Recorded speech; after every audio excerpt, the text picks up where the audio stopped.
In today's video, I'm going to teach you how to split issues in Jira efficiently.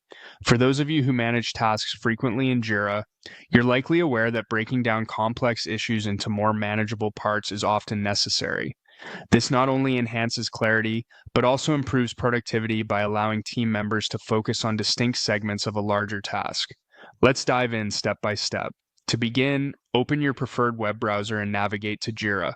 If you're not already logged in, ensure that you enter your credentials to access your workspace. Once you're in the main dashboard, you'll want to focus your attention on the left-hand side of the screen. Here, you'll find a panel and you should click on Spaces or Project depending on your setup and terminology in use. What this does is take you directly to the section where your projects are organized, facilitating easy navigation and ensuring you're exactly where you need to be. After this, locate and click on your desired project.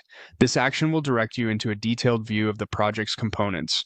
From here, we're aiming for the backlog. So go ahead and click on the backlog option. Doing so will bring up a list of issues that have been created within the project but are yet to be moved through your workflow or worked on.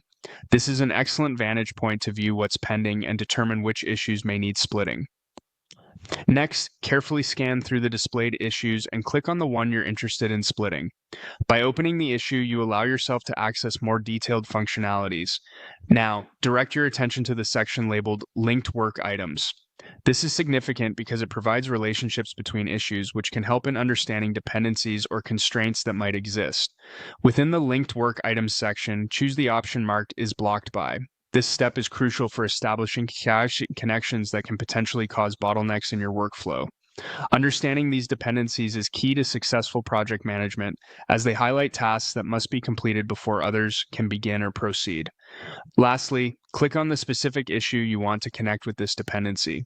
By doing this, you're effectively linking related tasks, which is exactly what splitting an issue can involve. Once you've made these connections, your tasks become more modular, manageable, and logically organized.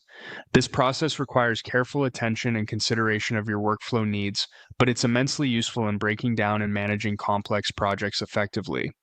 As we've seen, the key steps are navigating the project space, accessing the backlog, and linking related issues to ensure clarity and improve task management.